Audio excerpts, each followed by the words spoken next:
You created your own ecosystem. And it's like, I think it's a good lesson for artists and creatives. We have so many different things that we do.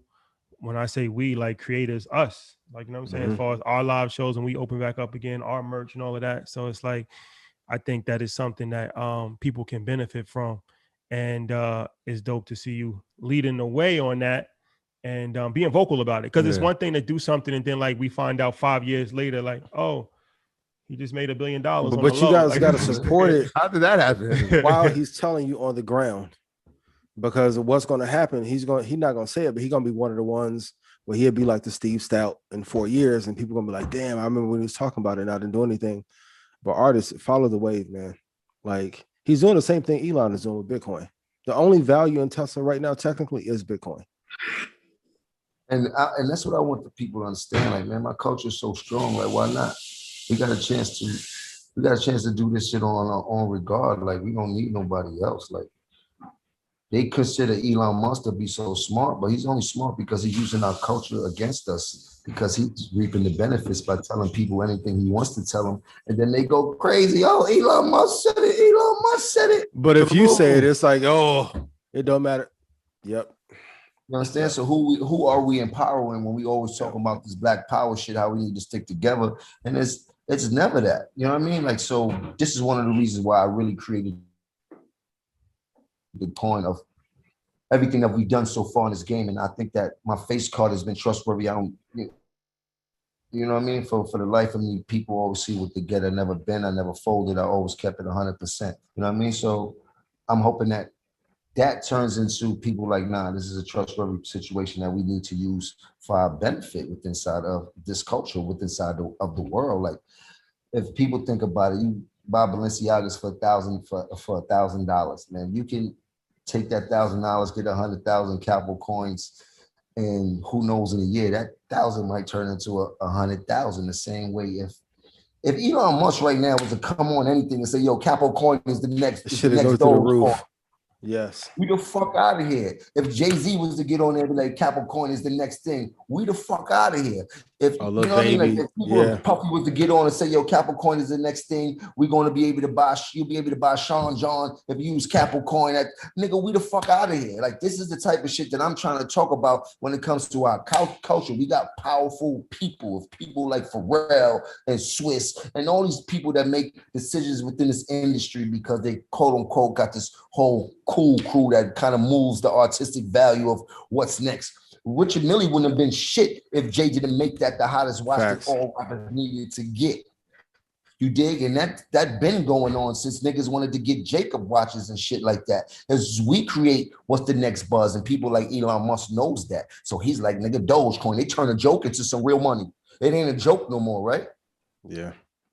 Yep. Right. And for those of you, talk to him, Jones. To him. Sunday service. Talk to him, Capo. Like, talk to him, man. So, and I don't mean to be boisterous like that, and I'm not trying to put nobody on the spot. Like I'm lobbying for anything. I'm just saying, as a culture, we always kicking at, yo, let's hold each other down, let's make each other rich. Well, shit, I got some shit that could make a lot of people rich, and I'm not taking nothing out of anybody's pocket. Always been solid. That's a super. And for everyone listening, I don't want you to be like, yo, I don't know enough about Capo Coin. What do you know about Doge? Nothing. I'll be in my mentions all day. Not one thing. And not Ain't rich no white from people on Doge. that. That's why I say, like, if you really believed in Doge, you'll put 50% of your money in it. They don't know the creator of it. They don't know the purpose of it. And you've followed this what man. Use case? Watch this man grow into an entrepreneur that he is. The Richard Mille watch looks like a Techno Marine. 100% look like a souped up Techno Marine, but it's all about artistic value.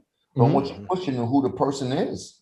You understand? Like, I believe that if I was to start wearing Paco clothes back in the day, I would have had people rocking some Paco shit, and that shit would have been looking like Versace because of who we are when it comes to influence. I mean, it's really so. I'm like, damn, we can create the same things that our counterparts create, and we should be just as successful and reap the benefits even more because we are the culture. What they feed off of. This is how they make their money off of us. So why can't we make our own money? You did?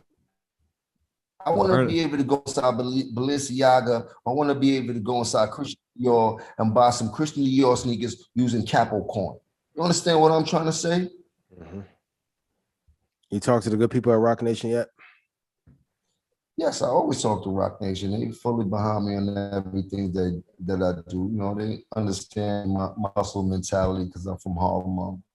They actually, I don't like to talk about it too much, but they in the midst of finished building up my landing site for the webpage Quarantine Studios, which I did a deal with Amazon, AWS, who built out my whole technology. They seen what I've done with Quarantine Studios. They understood it. Everything that I've done was powered by AWS, which kind of made sense to them. So in lightweight, they made everything that I've created from using other platforms for our own technology. And now it's not just something that's on a computer. They created it through clouds and engines in the sky. So we're not actually using a physical computer anymore. We just need a physical computer to use their screen and their keyboard. So now for engineers, artists, and producers alike, they won't need to even carry hard drives anymore because everywhere they go, the whole computer and sessions and everything will be in the sky and things like that. But I don't want to get too much into it, but that's something that's 100% in go mode right now. So shout out to Rock Nation and everybody over there. Always Rock Nation entitled, should I say, giving up a helping hand and things like that, you know. But for me, I don't like to push too many things on people. You know what I mean? Like I like to keep what I do very organic. And sooner or later, I feel that people of that influence or of that stature will understand what we're doing and actually. Quarantine gonna be huge though. Yeah, quarantine gonna be huge though. Yeah, that shit gonna be huge. Fucking Pro Tools. Just to AWS. Yeah. It's a real deal. This is a Jim Joe. This is my. This has nothing to do with anything else. You know what I mean? Like this is shouts to AWS, man. They really understand what I bring to the table, and they actually built my own technology, which I'm very stoked for. So that's dope. Yeah, man. That's major. Jim, man. It's been a pleasure. I really like Jim, man. He's a gentleman. He's a real gentleman and a scholar, and supreme hustler. Yeah, for sure, man. Good energy, man. He came to our studios, and I think he was a little apprehensive at first. He had to kind of feel us out, but you know what I'm saying? He caught the vibe. He came bearing gifts. He did. We appreciate that. Troy appreciates it. But nah, man. Jim's a smart guy, man. Smart guy, and yeah, underrated as hell too on business. Yeah, for sure. Always has been underrated as hell. For sure, this man. Quarantine though. What we got coming to New York? Huh? You want to tell me what we got coming for New York? Preview it? With Jimmy? Yeah. Not yet. No, not yet. Not yet. All right. We got Jim. We're gonna hit you on the private line. Yeah, we keep you on the loop. We'll keep you on the loop. We got something brewing. We need you. Nah, man, I appreciate you. I really appreciate young black brothers like yourself. You know, we all come pretty much from the same walks of life. Some may have had it a little bit better, some may have not, and things like that. But for you all to be navigating in the space that you're in and be able to change the narrative when it comes to financial literacy and black people understanding what real generational wealth means is super dope, because you'll kind of clear the board from whether it's crypto to stocks and bonds to actual investments, and just giving people the language understanding of actually how to do it and not using too many fancy words and being very down to earth and humble as a motherfucker. Because I see y'all stunt Rolls Royces and watches out and things like that, which is natural and shit like that. We reap the benefits. Those are our trophies at the things we do when we do be successful and shit like that. But y'all very humble what y'all do, and I really want y'all to continue putting on for us as a culture, because we need people like y'all. Because like I said, I gain knowledge from people like yourself. I don't read too many books, but there's a few people that I do admire and I like to hear when they talk, and your group of individuals is definitely one of them, because you definitely bring some shit to the table that I can use when it comes to me furthering my business. So I definitely appreciate that. Thank you, brother. My graduates from my school being Forbes, bag drop. Bag drop. A mic drop, bag drop. Bag drop.